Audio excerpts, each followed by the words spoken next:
In the name of God, Creator, Redeemer, and Sustainer. Please be seated.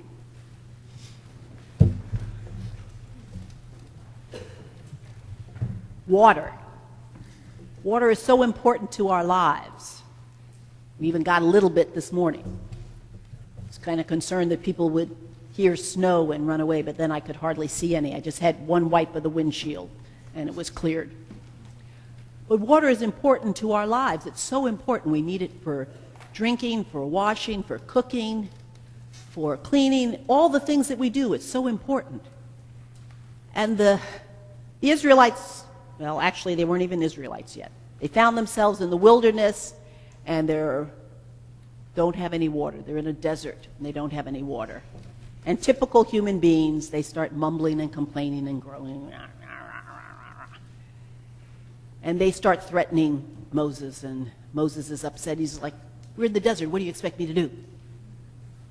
And they complain and complain, and so he goes to God, and he prays. He says, God, what am I supposed to do with these people? They're about to stone me.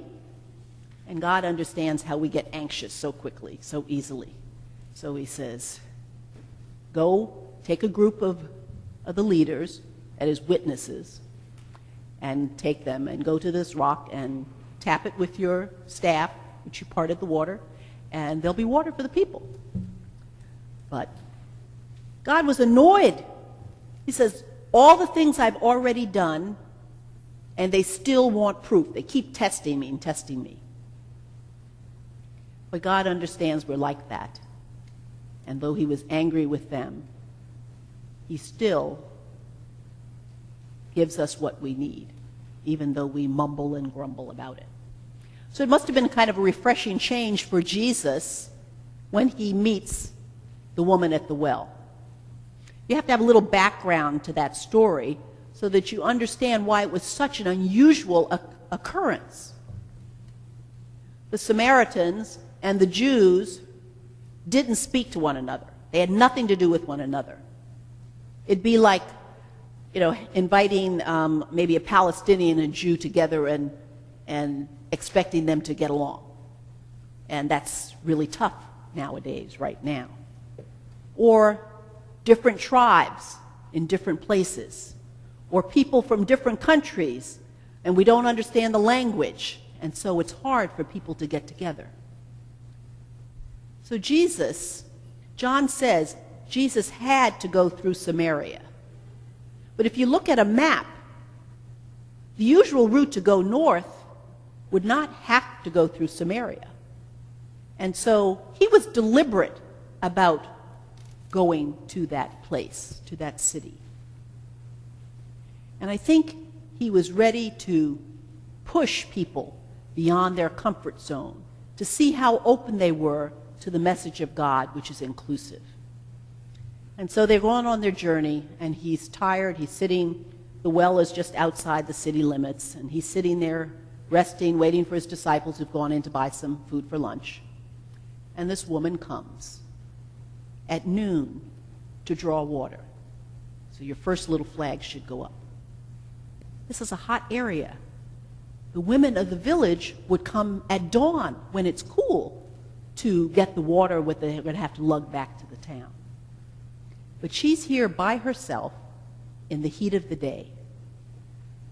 So we know that she is not in the center of things in her community. She's an outcast in her community. Otherwise, she would have gone with all of the women early in the morning. So she's an outcast, and she comes by herself to fetch water. And she sees a Jew. She recognizes Jesus as a Jew, and she knows she's a Samaritan. So she's really surprised when he says, would you give me a drink? And nobody here would be surprised if someone came to the door in the heat of the day and knocked on the church doors and said, can I get a drink of water? I would say, oh, sure, yeah, I'll get it for you, or here's the water fountain, or something like that. But she was genuinely surprised that a Jew, a man, because Jewish men didn't speak to women they didn't know, and especially not in public.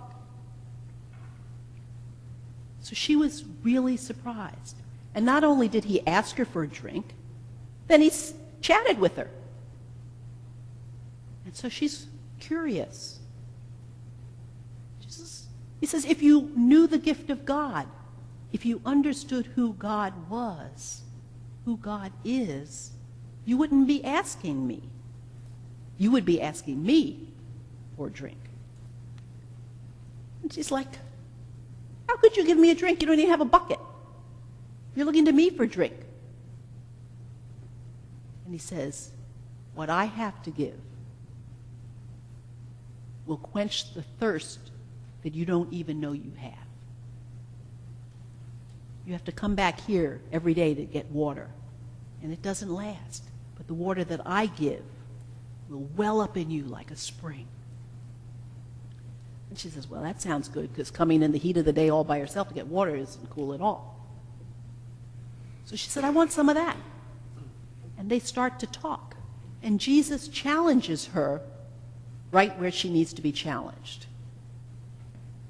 And Jesus always does that. He doesn't give a generic message for everybody. When he's talking to someone one-on-one, he zeroes in on what their issue may be that's blocking their relationship with God. You remember the story of the rich young ruler. And he asked him to sell all he had and give it to the poor and then come follow him. He's like, oh, you're asking a little bit much. But the widow who had the mite, he didn't tell her to sell all that she had, because that wasn't an issue blocking her. But he always zeroed in. And Jesus knew that this woman had been looking for love in all the wrong places. I mean, 5 marriages. Only Elizabeth had her beat. Hopefully she's found what she's really looking for now, too.